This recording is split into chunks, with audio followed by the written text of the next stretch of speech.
Oi, gente, tudo bem? Vamos lá para mais uma aula, né? Hoje nós teremos a nossa correção, a correção da atividade lançada na semana passada, tá certo? É um grande prazer estar com vocês novamente, né? Gostaria de estar de outra maneira, mas eu acredito que nós vamos esperar mais um pouquinho, tá bom? Espero que vocês estejam se inteirando do assunto, tá bom, gente? Se organizem, organizem os horários de vocês, vejam, estabeleçam as prioridades de vocês. Eu acho que como nas nossas aulas eu começo a nossa aula sempre com uma palavra de incentivo, com uma leitura, com uma história, com algo para tirar como lição. E hoje, gente, eu espero que vocês estejam realmente, né, interessados, tá bom? Eu aguardo, né, as devolutivas de vocês, eu aguardo as atividades de vocês, tá certo? Então vamos lá. A aula passada nós tivemos um texto Pirilampos, né? Um poema, na verdade, de Henriqueta Lisboa, que ela é autora, tá certo? Uma poetisa mineira, tá? A primeira mulher a compor a Academia Mineira de Letras, tá certo, gente? Só um pouquinho sobre o autor, só pra gente ter uma noção com quem que a gente tá falando no texto, né? Tá certo? Eu vou fazer a leitura do poema para vocês, tá certo? Para que a gente possa começar essa nossa correção. Gostaria muito de falar, agora é a vez de determinados alunos, mas não podemos, então fica só comigo, tá? Pirilampos. Quando a noite vem baixando, nas várzeas ao lusco-fusco, e na penumbra das moitas, e na sombra erma dos campos, piscam, piscam pirilampos. São pirilampos ariscos que acendem pisca-piscando as suas verdes lanternas, ou são claros olhos verdes de menininhos travessos. Verdes olhos semitontos, semitontos mais acesos, que estão lutando com o sono? Nós percebemos aqui que esse poema ele vem falando dos pirilampos. E o que seriam esses pirilampos? Né? Quando a gente escuta pisca, pisca, piscando, né? A gente tem um inseto que pisca, que é o que aqui nós chamamos de vagalumes, né? Então, esses pirilampos seriam esses vagalumes, tá certo? No começo do texto, o eu lírico, que nós sabemos que é a voz que fala no poema. No começo do texto ele vem falando do que está acontecendo, né? Para só no final falar com quem está acontecendo no último verso, que são os vagalumes, tá? Então, assim, a gente tem aqui a primeira questão, tá? O item A, que diz o seguinte: o eu poético situa um tempo e vários locais para depois indicar quem fala, como nós colocamos agora, isso na primeira estrofe, né? O que é feito? O que que isso cria no poema? Nós sabemos que todo autor ele tem a gente tem o autor ele tem uma definição do que ele está vivendo. O autor, o eu lírico, ele tenta passar pro leitor uma situação, ele tenta passar para o leitor algo que desperte nele curiosidade, né? O que seria de um texto se nós começássemos a ler e já soubéssemos o que iria acontecer, né? Dificilmente nós daríamos continuidade a essa leitura. Então, o que acontece aqui no item A é isso. O que é feito isso cria no poema? Cria uma expectativa, tá? Cria um interesse no leitor. Cria, né? Uma expectativa, um interesse no leitor, tá? Confiram aí com vocês, no caderninho de vocês, tá? Se a resposta é parecida com essa, se tem um mesmo, está no mesmo caminho. Caso não esteja, vocês corrijam por gentileza.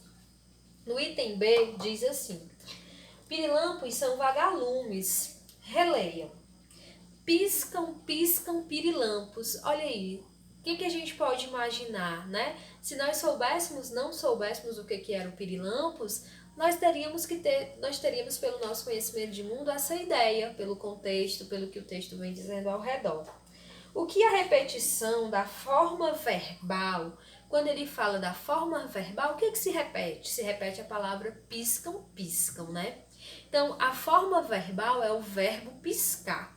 Quando ele diz o que a repetição da forma verbal expressa, mostra. O que ele quis dizer? Piscam, piscam, né?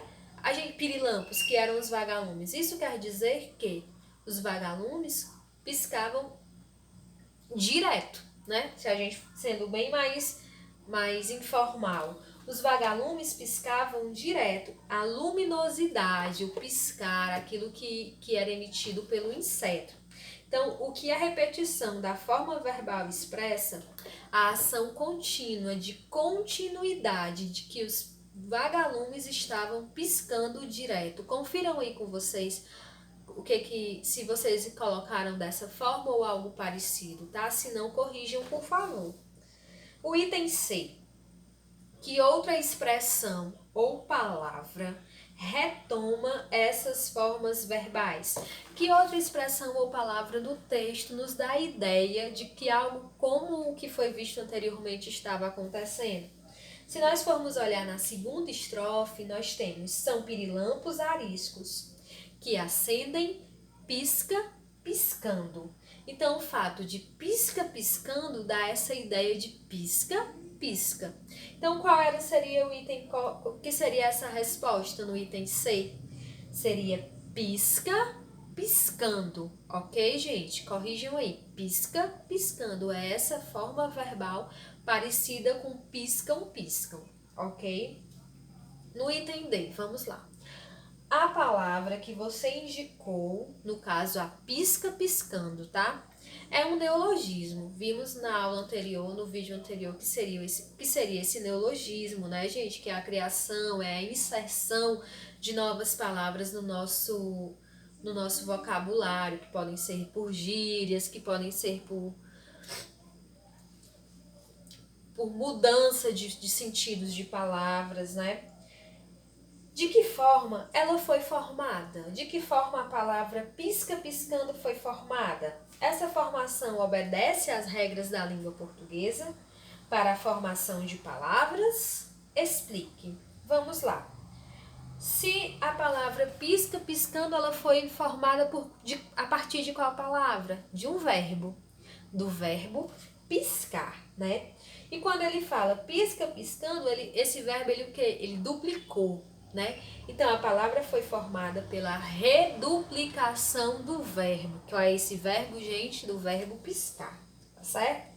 Aí ele traz outra pergunta. De que forma ela foi formada? Beleza, do verbo. Vamos lá. Essa formação obedece às regras de língua portuguesa para a formação de palavras? Sim, essa palavra ela obedece sim, tá certo? Foram usadas duas palavras que já existem, tá certo? Foi criada uma nova palavra a partir de palavras que já existem. Então, gente, vamos lá a resposta. Foi criada pela reduplicação do verbo piscar ou pela duplicação do verbo. Elas foram criadas sim, elas obedecem sim às regras de língua portuguesa, porque elas foram usadas duas palavras que já existiam, que seriam, no caso, esse verbo, ok? Questão 4, vamos lá. Leia o fragmento de um romance juvenil. Começou uma correria. Ir para a loja com os cadernos, estudar no meio do almoço, tomar um banho voando, engolir um jantar expresso e correr para a escola. Primeiro sentei com a moçada do fundão, Agatha, Rê, Sil, Jô e mais um bando.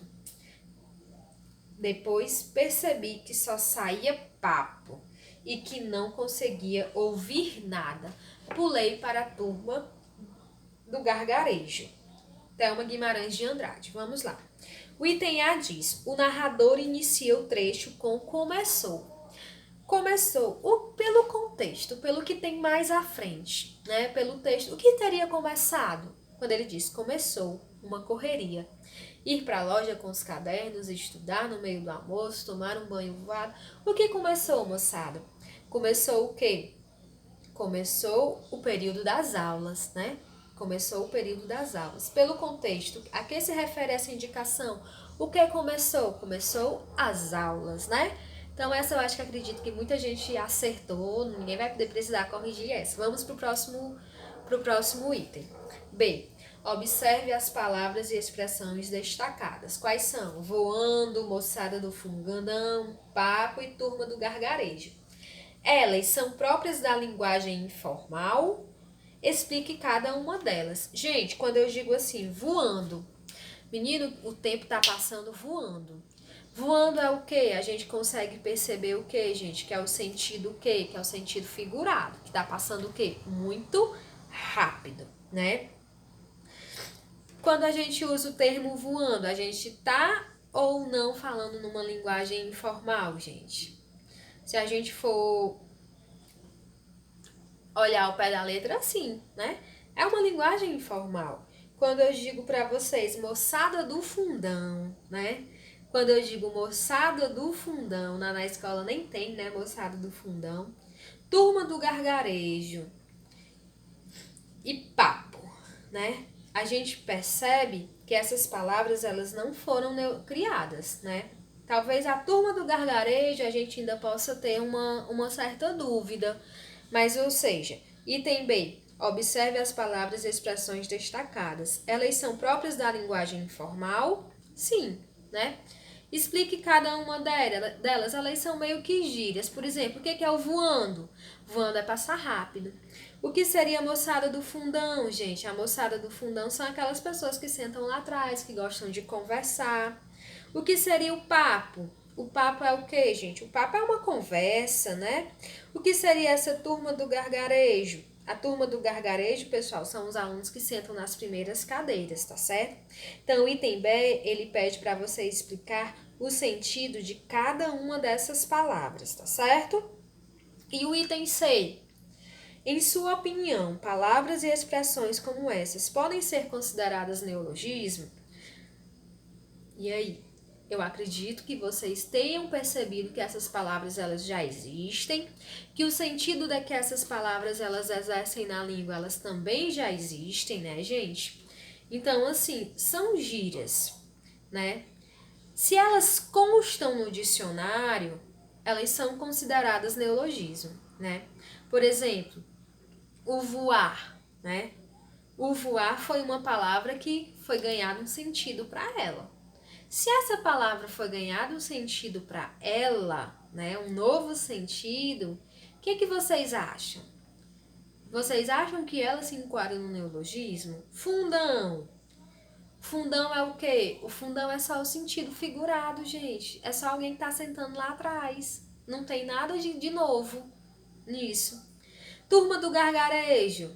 Ou seja, são as que sentam nas primeiras filas. É o quê? É uma linguagem informal. Essa palavra ela não consta no dicionário. Papo e moçada, como a gente pode ver assim, são palavras que estão dicionarizadas. São palavras que constam no dicionário, então assim, nem todos neologismos, eles precisam dessa aceitação. Mas a gente pode perceber que o que? Entre todas essas palavras que nós vimos, a que mais se encaixa como neologismo é voando. Por quê? Porque voando ganhou um novo sentido. A palavra voar já existe. Mas o sentido de falarmos que passou voando como rápido foi criado. É uma gíria. Quando eu digo é uma gíria, é uma informalidade, tá certo? Então, a gente pode perceber o quê? Que nós temos aqui duas questõezinhas, né? Uma questão com 4 itens e outra com 3 itens. Poucos alunos me entregaram, nem todos os alunos me entregaram. Corrijam, gente, corrijam. Escutem a correção, porque na correção vocês abrem um leque. A gente está com um projeto aí muito legal de leitura, tá certo? Na plataforma, que eu vou explicar para vocês em outro vídeo, tá bom? Um beijo, estou morrendo de saudades.